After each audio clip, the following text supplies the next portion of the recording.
Hello అండి. ఈరోజు నేను స్ప్రౌట్స్ దోస మరియు నా స్టైల్‌లో పల్లీ చట్నీ చేస్తున్నాను. దానికోసం ఒక హాఫ్ టీ స్పూన్ ఆయిల్ తీసుకోండి. ఒక కప్పు పల్లీలు సిమ్‌లోనే పెట్టి వేయించుకోవాలండి.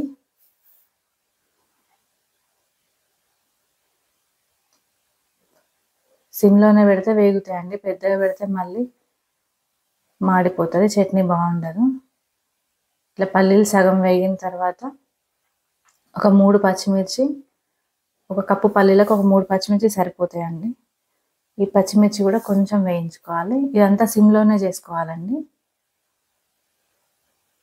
సిమ్‌లో చేస్తేనే లోపల మంచిగా పల్లీలు అన్నీ వేగి చట్నీ బాగుంటది. పల్లి చట్నీ. కొంచెం పచ్చిమిర్చి వేగినాక ఒక 3 టీ స్పూన్స్ శనగపప్పు వేసుకోవాలండి. శనగపప్పు కూడా పచ్చి వాసన పోయేంత వరకు వేయించుకోవాలి. లైట్ బ్రౌన్ కలర్ రావాలి. పల్లీలు, శనగపప్పు మంచిగా వేయించుకోవాలి. పచ్చి వాసన రాకుండా. తర్వాత కొంచెం కరివేపాకు, ఒక చిన్న ఎల్లిగడ్డ ఆర్ ఎల్లిపాయ, కొంచెం పసుపు, హాఫ్ టీ స్పూన్ జీలకర్ర,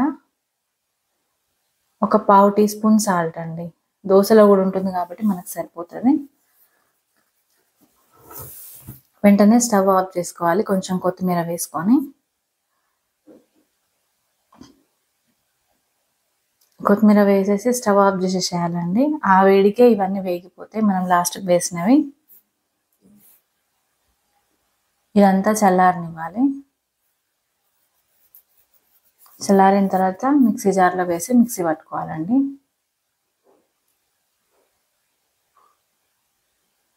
ఇప్పుడు మనం దోశకు రెడీ చేసుకుంటున్నాం. ఒక కప్పు స్ప్రౌట్స్ తీసుకోవాలి.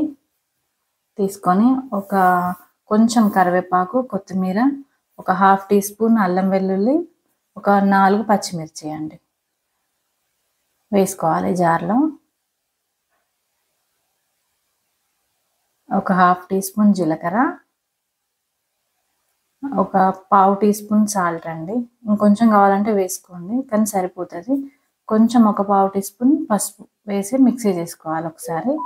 వేసుకొని మళ్ళీ ఒక గ్లాస్ వాటర్ వేసుకోవాలి. చిన్న టీ గ్లాస్ వాటర్ వేసి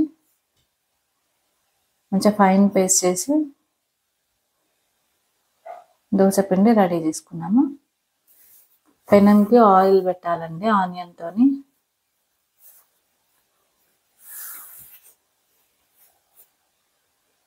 ఈ దోశ కాలడానికి కొంచెం టైం పడుతుందండి. మీకు కావాలంటే ఇందులో ఒక టీ స్పూను బియ్యం పిండి కూడా వేసుకోవచ్చు.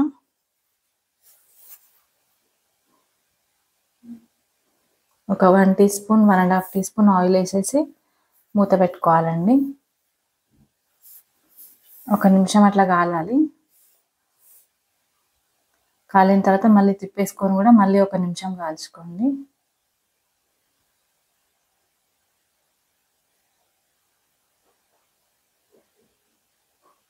కాలిన తర్వాత దోశ ప్లేట్లోకి తీసుకోవాలండి. మళ్ళీ సేమ్ అట్లానే ఇంకొక దోశ కూడా ఆనియన్తో ఆయిల్ రాసేసి కొంచెం కాలడానికి టైం పడుతుందండి. మీరు బియ్యం పిండి వేస్తే అంత టైం పట్టదు. ఒక 1.5 మినిట్ అయినా దోశ వేసినాక మూత పెట్టి కాలనివ్వాలి. తర్వాత తిప్పిన తర్వాత ఒక నిమిషం కాలితే సరిపోతుంది. ఆయిల్ మీకు తక్కువ కావాలంటే తక్కువ వేసుకోండి.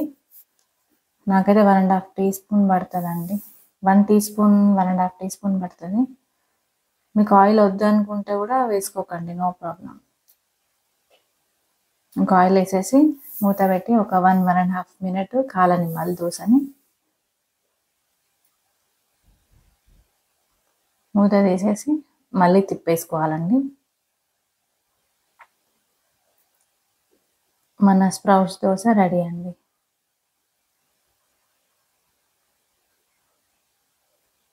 ఈ దోశను కూడా ప్లేట్లోకి తీసేసుకుందాం.